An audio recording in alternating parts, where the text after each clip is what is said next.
Geometrical probability है हमारा next topic, है ना। ज्योमेट्रिकल प्रोबेबिलिटी टॉपिक समझने से पहले हम एक बार सैंपल स्पेस का फिर से जिक्र कर लेते हैं। जो मेरा सैंपल स्पेस है, मैं आपको बता चुका हूं कि सैंपल स्पेस फाइनाइट भी हो सकता है और इनफाइनाइट भी हो सकता है। सैंपल स्पेस जो है वो फाइनाइट भी हो सकता है और इनफाइनाइट भी हो सकता है। इनफाइनाइट सैंपल स्पेस का एग्जांपल दे सकते हो क्या आप? इनफाइनाइट सैंपल स्पेस का एग्जांपल दे सकते हैं क्या अपन? है ना। एक तो एक कॉइन को टॉस करना, तो सैंपल स्पेस बनेगा हेड कोमा टेल से।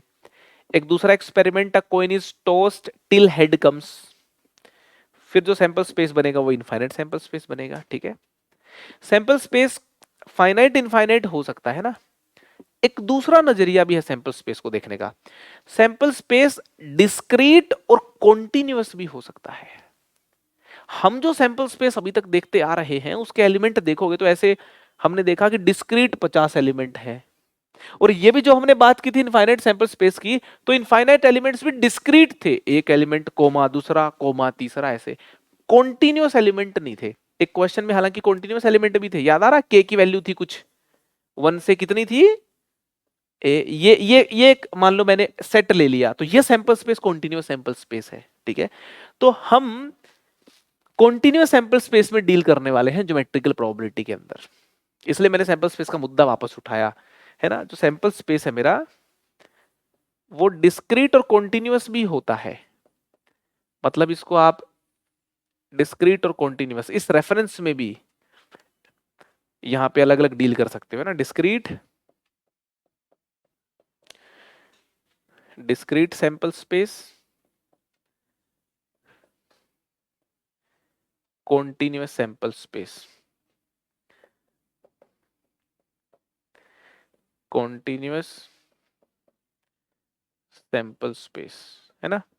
कॉन्टिन्यूअस सैंपल स्पेस का क्या मीनिंग है, अभी कुछ प्रॉब्लम्स के थ्रू अपने को बात और क्लैरिटी के साथ समझ आ जाएगी, है ना। मैं यहाँ पे एक पहला प्रॉब्लम लिख रहा हूं, है ना। मेरे पास ना एक 1 यूनिट का ये लाइन सेगमेंट है ना, 1 यूनिट का, ये 1 सेंटीमीटर का ले लेता हूं मैं, ठीक है ना, पीले वाला लाइन सेगमेंट, और यहां इसके आगे वाला जो पोर्शन है गुलाबी है, ये भी 1 सेंटीमीटर का है।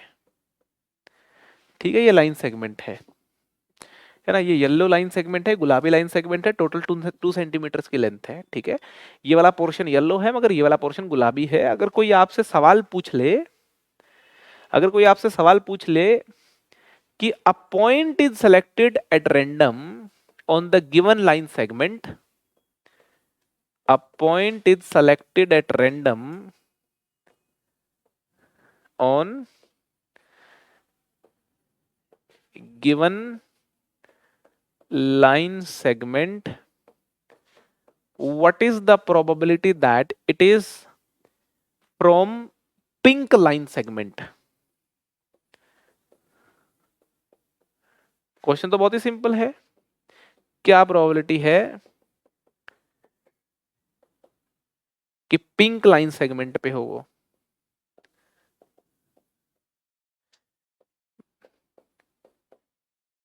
मेरा इंटरेस्ट यहाँ पे इस बात में नहीं है कि प्रोबेबिलिटी कितनी है, मेरा इंटरेस्ट इस बात में है कि सोचा कैसे और फॉर्मूला कौन सा लगाया, लिख के दिखाइए मेरे को। यहाँ पे जो प्रोबेबिलिटी हमने निकाली, रिक्वायर्ड प्रोबेबिलिटी जो निकाली है, क्या फॉर्मूला लगाया बताएंगे आप मुझे? जो मेरी रिक्वायर्ड प्रोबेबिलिटी आई है वो क्या किया आपने, फॉर्मूला बताओ कैसा लगाया आपने? हाँ, आपने लेंथ शब्द का इस्तेमाल किया, length of,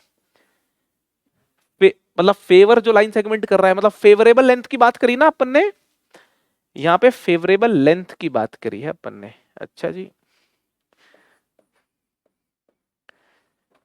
favourable length upon total length, तो इसका मतलब दो लेंथ को डिवाइड करके ही प्रोबेबिलिटी निकल जाती है जी, दो एरिया को डिवाइड करके भी निकलती होगी, दो वॉल्यूम्स को डिवाइड करके भी निकलती होगी। जब हम प्रोबेबिलिटी के फॉर्मूले में लेंथ का इस्तेमाल करते हैं, एरिया का इस्तेमाल करते हैं, वॉल्यूम का इस्तेमाल करते हैं, या किसी और ज्योमेट्रिकल क्वांटिटी का इस्तेमाल करते हैं, तो उस प्रकार की प्रोबेबिलिटी को ज्योमेट्रिकल प्रोबेबिलिटी बोला जाता है। ज्योमेट्रिकल प्रोबेबिलिटी का मतलब है हम ये जो फॉर्मूला इस्तेमाल कर रहे हैं, इस फॉर्मूला में ज्योमेट्रिकल ज्योमेट्रिकल यहाँ पे टर्म्स का इस्तेमाल कर रहे हैं ना। तो जो, और ये तो आपको पता है कि यूनिट सेम होंगी तभी जाकर के फिर यूनिटलेस आंसर आएगा अपने पास। ठीक है, तो लेंथ डिवाइड बाय लेंथ होगा, एरिया डिवाइड बाय एरिया होगा। ठीक है, तो फेवरेबल लेंथ यहाँ पे 1 सेंटीमीटर है और टोटल लेंथ यहाँ पे 2 सेंटीमीटर है। तो प्रोबेबिलिटी जो है मेरी 1/2 आ गई। प्रोबेबिलिटी की कोई यूनिट नहीं होती है ना, प्रोबेबिलिटी कोई यूनिट नहीं होती है, भी नहीं, यहाँ पे भी नहीं है, ज्योमेट्रिकल प्रोबेबिलिटी के अंदर भी नहीं है। ठीक है, तो ज्योमेट्रिकल प्रोबेबिलिटी का मतलब है कि जब हम प्रोबेबिलिटी निकाल रहे हैं और वहां पे फेवरेबल और टोटल जो चीजें हैं, अगर वो ज्योमेट्रिकल क्वांटिटी है तो हम उस टाइप की प्रोबेबिलिटी को ज्योमेट्रिकल प्रोबेबिलिटी बोलेंगे। क्लियर है? ज्योमेट्रिकल प्रोबेबिलिटी मेनली 3 किस्म की होती है, 1 डायमेंशनल, 2 डायमेंशनल और 3 डायमेंशनल। यहां पे हमने 1 डायमेंशनल प्रोबेबिलिटी मतलब लेंथ को लेकर के प्रोबेबिलिटी की चर्चा की। ठीक है, तो 1 डायमेंशन है ना, 1 प्रोबेबिलिटी इन 1 डायमेंशन, यहाँ पे हमने प्रोबेबिलिटी की चर्चा की, प्रोबेबिलिटी इन 1 डायमेंशन। तो एक डायमेंशन में होती ही लेंथ है भाई, कुछ और भी होता है क्या? एक डायमेंशन में लेंथ ही होती है मेरे हिसाब से, तो है लेंथ तो होती ही है, ऐसा बोल देते हैं ज्यादा ठीक है। ठीक है, लेंथ तो होती ही है। ठीक है, तो प्रोबेबिलिटी इन 1 डायमेंशन, यहाँ पे 1 डायमेंशन प्रोबेबिलिटी है तो पिक्चर में लेंथ रहेगी। ठीक है, ये अपने को समझना है, लेंथ यहाँ पिक्चर में है। ठीक है जी, यहाँ पे लेंथ है पिक्चर में।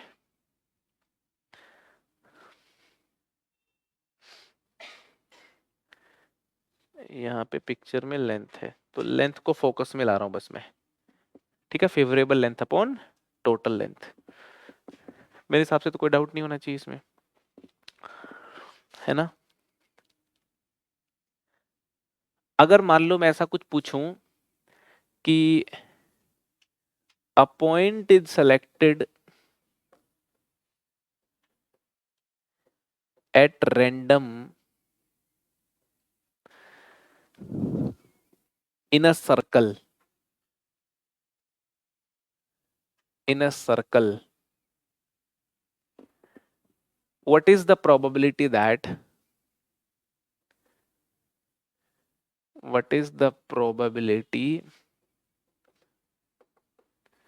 that it is near to, it is near to center than the circumference, then the circumference,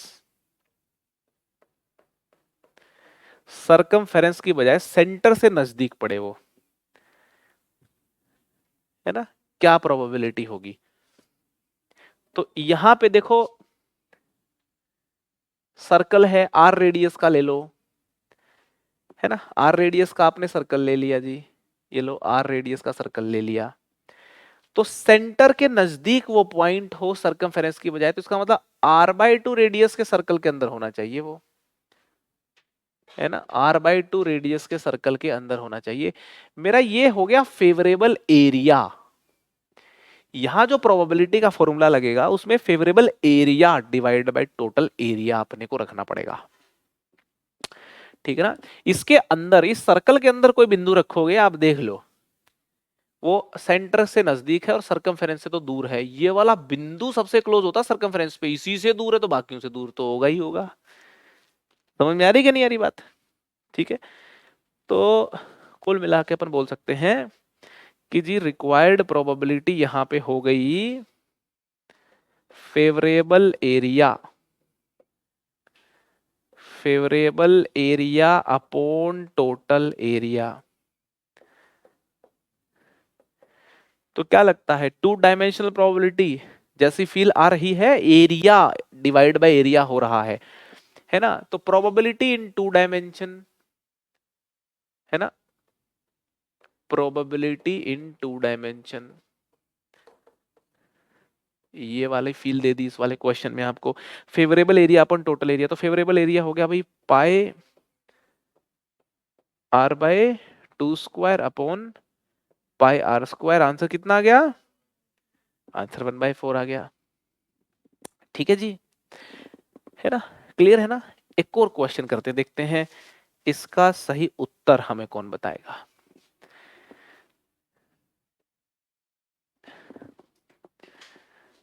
उत्तर कुछ सोच समझ के बताना है आपको। सवाल में लिख रहा हूं, consider a line segment of length 2 centimetre, 2 centimetre length का एक लाइन सेगमेंट ले लेते हैं, है ना। ये लो आपके सामने, है ना, 2 सेंटीमीटर लेंथ है इसकी। 2 points A and B are selected at random on this line segment.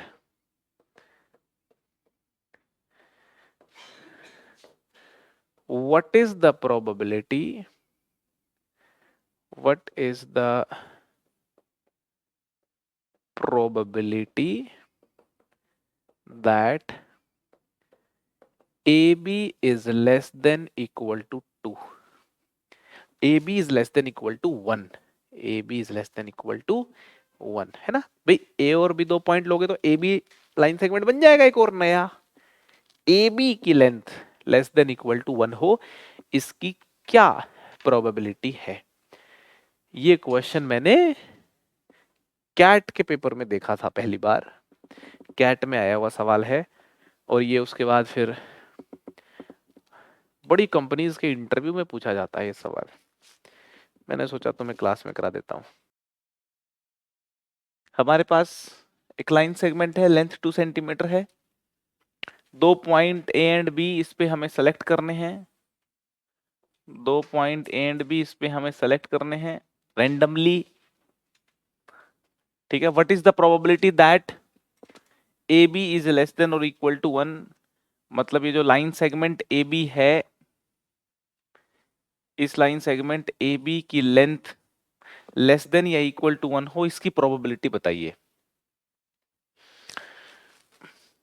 तो हम क्या कर रहे हैं, इस बिंदु को 0,0 की तरह ट्रीट कर रहे हैं, और ये जो ए पॉइंट है इसको x,0 और बी पॉइंट को हम y,0 ले रहे हैं। ठीक है, ए पॉइंट को x,0 और बी पॉइंट को y,0 है ना। x जो मेरा है वो वेरी करेगा 0 से लेकर के 2, और y वेरी करेगा 0 से लेकर के 2। x और y मेरे 0 से लेकर के 2, और y मेरा, x और y दोनों मेरे 0 से लेकर के 2 कहीं तक भी वेरी कर सकते हैं। ये जो x और y की वैल्यूज हैं, इनको मैंने एक कोऑर्डिनेट सिस्टम पे महसूस किया। मेरा एक XY सिस्टम मैंने यहां बनाया, और यहां कहा कि x जो है ये इस एक्सिस के अलोंग अगर मैं समझूं वेरी कर रहा है, y इस एक्सिस के अलोंग वेरी कर रहा है। अगर इस बात को समझा जाए तो x जो है मेरा मैक्सिमम यहां तक जा सकता है, y मेरा मैक्सिमम यहां तक जा सकता है ना। x है मेरा 2,0 तक जा सकता है, y मेरा 0,2 तक जा सकता है। ठीक है, मैं ये कह रहा हूं कि पॉइंट ए और पॉइंट बी, अब जो बातें बोल रहा हूं ध्यान से सुनना, यहां जो बातें हो रही हैं और यहां जो बातें हो रही हैं, मैं इनमें 1-1 रिलेशनशिप डेवलप कर रहा हूं।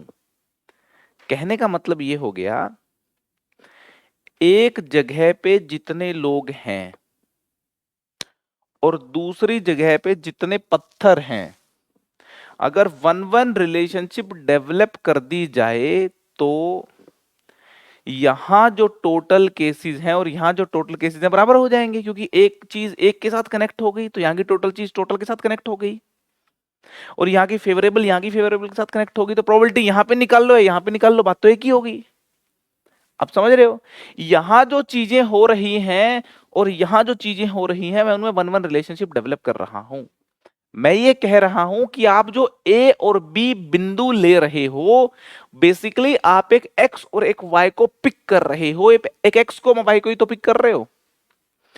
आप ऐसा बोल दो कि मैं 2 पॉइंट ए एंड बी इस लाइन सेगमेंट पे सेलेक्ट कर रहा हूं, या फिर ऐसा बोल दो कि मैं एक एक्स और एक वाई पिक कर रहा हूं, या ऐसा बोल दो कि मैं एक्स कोमा वाई पिक कर रहा हूं, या यहां पे ऐसा बोल दो कि मैं एक्स कोमा वाई पिक कर रहा हूं, बात में बराबर है। तो यहां का जो एक्स कोमा वाई, अब एक्स कोमा वाई जो है वो 0,0 से 2,2 तक वेरी करना चाहिए। तो इसका मतलब अगर मैं यहां के ए बी पॉइंट में और यहां के एक्स कोमा वाई में देखूं तो ये जो स्क्वायर बन रहा है, ध्यान से सुनना, एक्स कोमा वाई को पिक करने की जितनी पॉसिबिलिटी यहां है, एक पॉइंट जिसका कोऑर्डिनेट एक्स कोमा वाई हो उसको पिक करने की यहां जितनी पॉसिबिलिटी है, ये और ये बराबर होंगी। पहले तो ये समझना है हमको, बिल्कुल बराबर होंगी, बिल्कुल बराबर होंगी। तो टोटल केसेस देखे जाएं या फिर यहां पे समझा जाए तो total cases basically area represent कर रहा है। तो यहां पे टोटल एरिया ही मेरे टोटल केसेस की तरह काम करेगा। अरे समझ में आ रही क्या नहीं आ रही? अब मुझे उन x कोमा y में इंटरेस्ट है, मुझे उन x कोमा y में इंटरेस्ट है ना भाई? यहां पे देखो किस x कोमा y में इंटरेस्ट है आपको, जिसका x माइनस 1 का mod less than equal to 1 हो, इसी में तो इंटरेस्ट है। अरे इसी में तो इंटरेस्ट होगा भाई, जिसका x माइनस वाई का mod less than equal to 1 हो, है ना? But distance A B distance का मतलब है तो x माइनस वाई या फिर y माइनस एक्स, ठीक है? Mod x minus y is less than equal to 1। अब मैं इस पूरे रीजन में वो रीजन देखना चाहता हूं जहां पे mod x minus y less than equal to 1 होगा। तो पहले मैंने देखा कि x minus y equal to 1 वाली लाइन कौन सी है, तो मेरे को लगता है यहाँ पे एक बिंदु मिलेगा 0,1 मेरे को, है ना? यहाँ पे एक बिंदु है 0,1 और यहाँ पे एक बिंदु है 1,0। तो 0,1 और 1,0 को ज्वाइन करने वाली ये जो लाइन है, इस लाइन का नाम मुझे लगता है कितना है, ये तो x plus y equal to 1 बना दी क्या मैंने? रुको रुको रुको रुको रुको रुको, वापस बना दे रहा हूं। ये लो, ये लेते हैं, ठीक है? यहाँ पे y मूव कर रहा है, यहाँ पे x मूव कर रहा है। देखो ये बिंदु लगा दी मैंने, 4 बिंदु। तो ये बिंदु हो गया मेरा 1,2, ये हो गया 0,1, ये हो गया 1,0 और यहाँ पे हो गया 2,1, ठीक है? तो मैं ये कह रहा हूं कि x minus y equal to 1 वाली लाइन कौन सी है?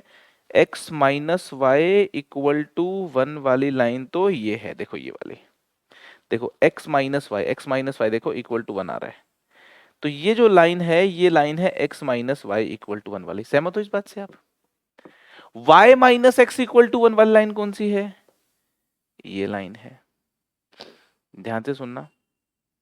ये जो लाइन है, ये जो लाइन है, ये है x minus y equal to 1, और ये जो लाइन है ये है x minus y equal to -1। और mod x minus y less than equal to 1 का मतलब है x minus y less than equal to 1 and greater than equal to -1, ठीक है? आप देखिए x माइनस वाई 1 था यहाँ पे, बेसिकली x माइनस वाई -1 था यहाँ पे, तो इसका मतलब इस तरफ बढ़ रहा है, -1 से 1 की तरफ आएगा। बढ़ रहा है कि नहीं बढ़ रहा? है ना। आगे जाके देखोगे तो देखो यहाँ पे तो x माइनस वाई 2 हो गया और बढ़ते चला गया। तो मेरा जो इंटरेस्ट है वो है x माइनस वाई -1 से 1 के बीच में हो। इसका मतलब मेरा इंटरेस्ट जो है इन सारे x माइनस वाई में है, यस और नो। यहां जितने बिंदु हैं, यहां जितने बिंदु हैं उनका x माइनस वाई -1 से 1 के बीच में है। यहां वाले बिंदु x माइनस वाई को -1 से 1 के बीच में रखे हुए हैं। इसका मतलब इन बिंदुओं के करस्पॉन्डिंग जो a और b पॉइंट आ रहे हैं, उन a और b पॉइंट के करस्पॉन्डिंग जो लाइन सेगमेंट ए बी बन रहा है उसकी length less than equal to 1 हो रही होगी। बाकी जो बिंदु हैं उनके करस्पॉन्डिंग जो x और y आ रहे हैं, उनसे बनने वाला लाइन सेगमेंट ए बी मेरा ग्रेटर देन 1 लेंथ का होगा। बातें एकदम समझ में आ रही है। मैंने क्या किया, मैंने कहा कि हर लाइन सेगमेंट यहां पे यहां का एक बिंदु बना रहा है। यहां का हर एक बिंदु एक लाइन सेगमेंट को रिप्रेजेंट कर रहा है, बस ये बात समझनी है।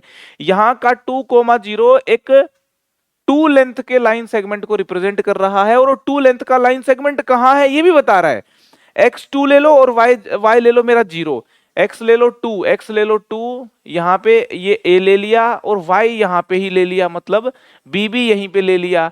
तो ये जो 0 लेंथ का लाइन सेगमेंट बन रहा है, अरे समझ में आ रही कि नहीं आ रही? सॉरी, x मेरा 2 ले लिया और y मेरा कितना ले लिया, हाँ y मेरा 0 ले लिया। तो 2 लेंथ का, तो x तो 2 ले लिया और y 0 ले लिया, तो 2 लेंथ का लाइन सेगमेंट जो है इसको रिप्रेजेंट कर रहा है ये बिंदु। समझ में आ रही कि नहीं आ रही? अरे समझ में आ रही है। तो यहां का हर बिंदु यहां के एक लाइन सेगमेंट को रिप्रेजेंट कर रहा है, तो बढ़िया बात है, वही तो चाहिए था आपने को। तो कुल मिलाकर के हम बोलेंगे जो रिक्वायर्ड प्रोबेबिलिटी है, जो रिक्वायर्ड प्रोबेबिलिटी है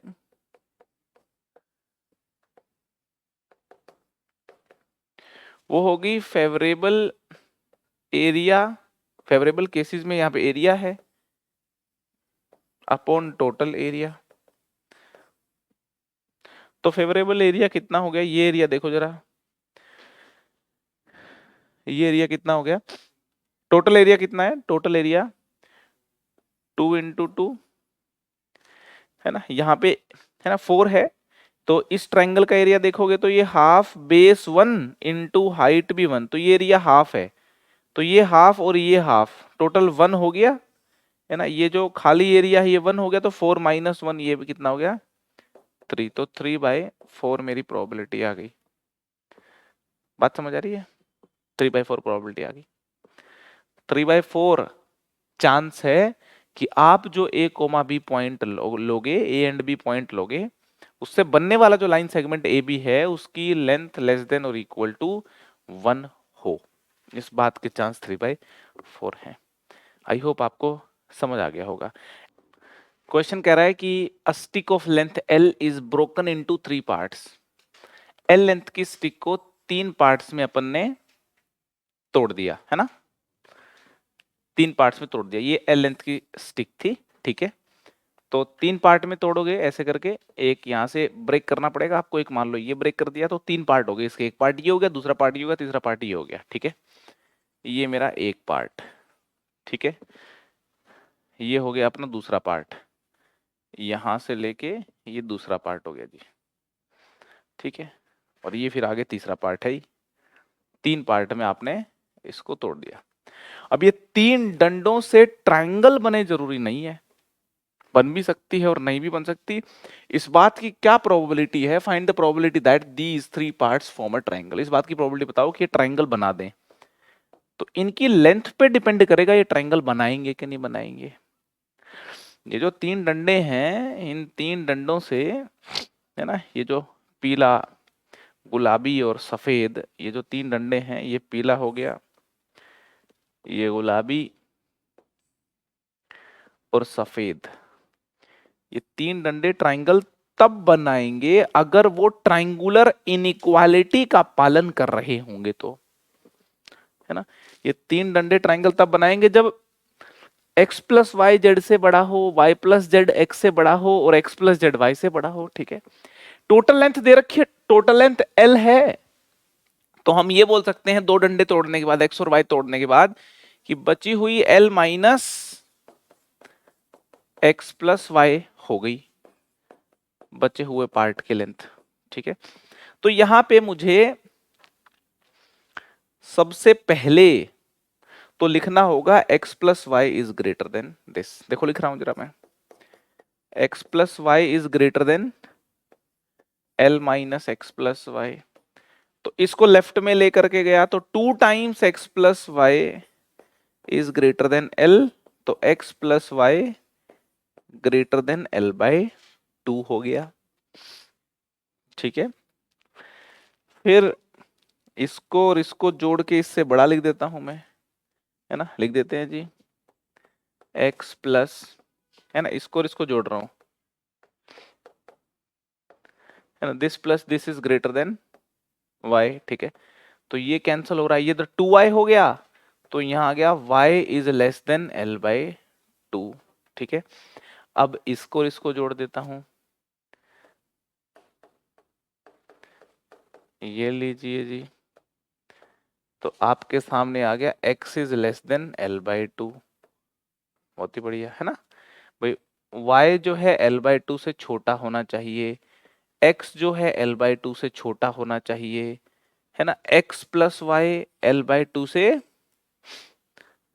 बड़ा होना चाहिए। ठीक है, x plus y l by 2 से बड़ा होना चाहिए, मगर l से छोटा तो होना ही चाहिए। l बाई 2 से बड़ा होना चाहिए, l से छोटा तो मतलब होगा ही, ऑब्वियस है। बात समझ आ रही है आपको? तो x और y को यहां पे फोकस करना है अपने को, क्योंकि तीसरी लेंथ तो ऑटोमेटिक फिक्स हो जाएगी x और y, अगर आपने फिक्स कर दिया तो। अरे समझ में आ रही कि नहीं आ रही? मैं ये कह रहा हूं, क्या कह रहा हूं मैं ये कह रहा हूं कि लो जी एक डायग्राम बना लेता हूं मैं एक डायग्राम बना लेता हूं, और मैं आपसे एक बात कहना चाहता हूं। बात ये कहना चाहता हूं कि एक स्क्वायर लीजिए, एक स्क्वायर लीजिए, ऐसे करके एक स्क्वायर बनाइए। इस बिंदु को लीजिए आप l कोमा 0, इस बिंदु को लीजिए आप 0 कोमा l। ठीक है, 0 कोमा l। यहां पे ये जो लाइन है, इस लाइन को देखिए आप, ये लाइन है x plus y equal to L, x plus y equal to L. ठीक है, इस लाइन के इधर वाली जो लाइन होंगी वो x plus y equal to less than L होंगी। ठीक है, मैं ये बोल रहा हूं कि x कोमा y फिक्स कर दिया तो 3 टुकड़े फिक्स हो जाएंगे। ठीक है, और इस ट्रायंगल के अंदर का एक पॉइंट एक x कोमा वाई को रिप्रेजेंट कर रहा है, क्योंकि इसके अंदर के पॉइंट जो हैं, इस ट्रायंगल के अंदर के जो पॉइंट हैं उनका x प्लस वाई एल से छोटा होगा, तो x प्लस वाई को एल से छोटा होना चाहिए, है ना। बाहर वाले पॉइंट नहीं रिप्रेजेंट कर रहे हैं x कोमा वाई को, क्योंकि ये पॉइंट तो देखो l कोमा एल हो गया, तो x की वैल्यू एल, y की वैल्यू एल कहां से लाओगे भाई? x प्लस वाई तो मैक्सिमम एल हो सकता है, तो मैक्सिमम एल हो सकता है, तो इससे ऊपर नहीं जाने चाहिए पॉइंट, इससे ऊपर नहीं जाने चाहिए पॉइंट। ठीक है ना, तो ये देखिए मैंने इसको यहां से हटा दिया। तो मैं आपको ये कह रहा हूं, एक लाइन सुनिए, मैं कह रहा हूं कि इस ट्रायंगल के अंदर लाए करने वाला हर x comma y 3 length represent कर रहा है, क्योंकि हर x कोमा वाई 2 तो रिप्रेजेंट करेगा और तीसरी ऑटोमेटिक रिप्रेजेंट हो गई। अरे समझ में आ रही कि नहीं आ रही बात है? अब एक और लाइन भी होगी वैसे तो, यहां पे 0 कोमा एल बाई 2 और यहां पे एल बाई 2 कोमा 0 से पास होने वाली ये लाइन है x plus y equal to L by two. ये जो लाइन है x plus y equal to L by two है।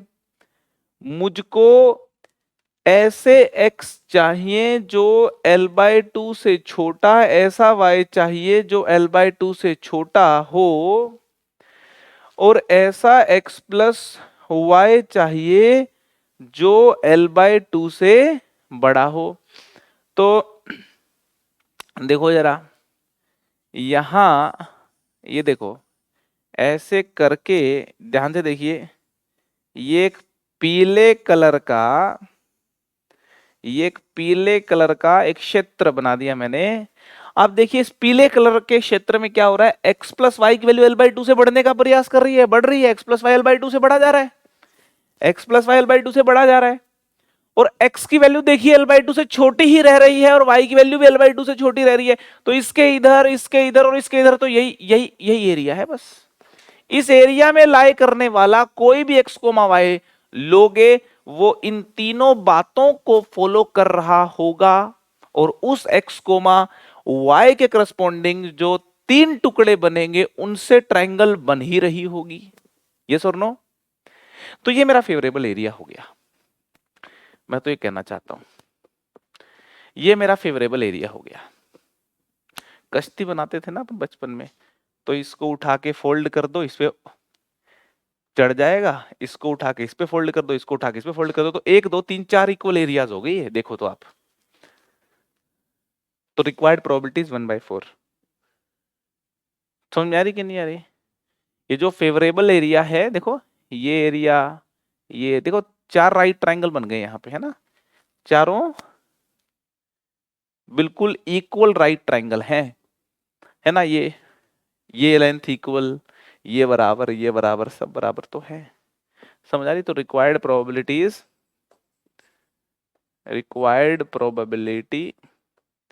Is equal to 1/4। I hope आपको बात समझ आ रही होगी, है ना? प्रोबेबिलिटी का वैसे देखा जाए तो बहुत शानदार सवाल है, बहुत ही शानदार सवाल है, ठीक है ना? है ना कि एक आपको एक स्टिक दे दी, और देखो क्या इंटरेस्टिंग सवाल पूछा जा रहा है कि इसको 3 टुकड़ों में तोड़िए, क्या प्रोबेबिलिटी कि ट्रायंगल बन जाए। ठीक है जी, लिख लीजिए जल्दी से इसके सोल्यूशन को। ये मेरा फेवरेबल एरिया हो गया, ठीक है? ये मेरा हो गया टोटल एरिया, ठीक है? तो favourable area upon total area 1/4 आ रहा है।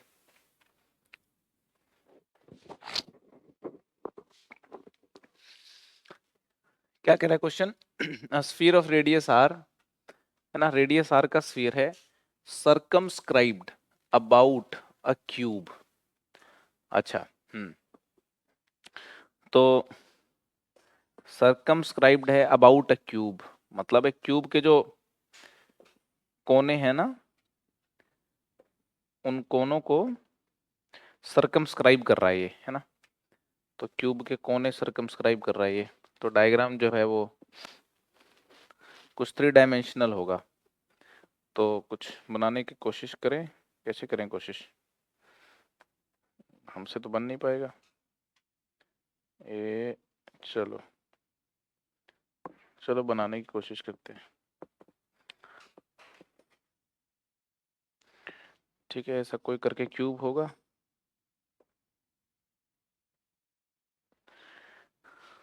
ठीक है जी।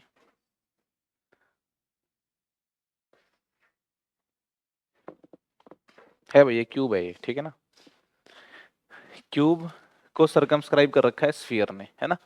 स्फीयर की रेडियस आर है। अच्छा जी, find the probability that a point lies in the sphere but outside the cube. क्या प्रोबेबिलिटी है कि एक पॉइंट को रेंडमली सिलेक्ट करें तो वो इस वाले रीजन में लाई करे, इस वाले में, इस वाले में, है ना?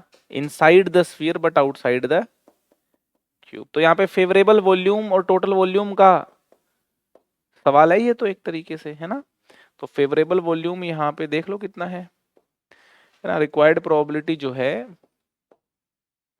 That is favourable volume divide by total volume.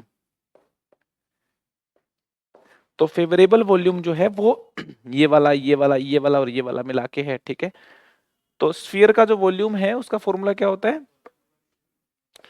4/3 pi are cube, क्योंकि रेडियस यहाँ पे इसने आर दे रखी है ना, रेडियस आर दे रखी है, ठीक है।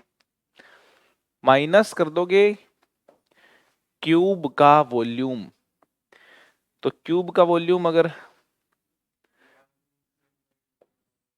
माइनस करें तो क्यूब की साइड पहले निकालनी पड़ेगी, ये आर है ये आर है, इसको ये मान लेते हैं 2r is equal to √3a। तो a आ गया, यस 2/√3r, 2/√3r की पावर 3, 2/√3r की पावर 3, ठीक है। हाँ, यहां से जो आंसर आ रहा होगा वो मेरा आंसर होगा, ठीक है।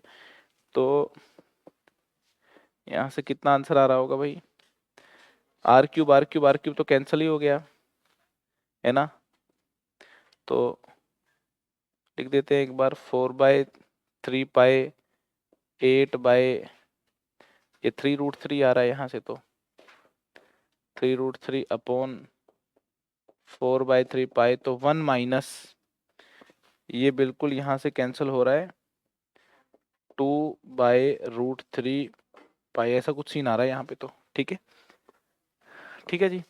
तो ये बेसिकली क्या है, 3 डायमेंशन प्रोबेबिलिटी है, बस ऐसे एक सवाल देना था तो मैंने दे दिया। तो प्रोबेबिलिटी है ये इन 3 डायमेंशन, प्रोबेबिलिटी इन 3 डायमेंशन में हमें वॉल्यूम पे नजरें बना के रखनी है, फेवरेबल वॉल्यूम और टोटल वॉल्यूम की बात करनी है ना, फेवरेबल वॉल्यूम और टोटल वॉल्यूम की अपने को बात करनी है जी।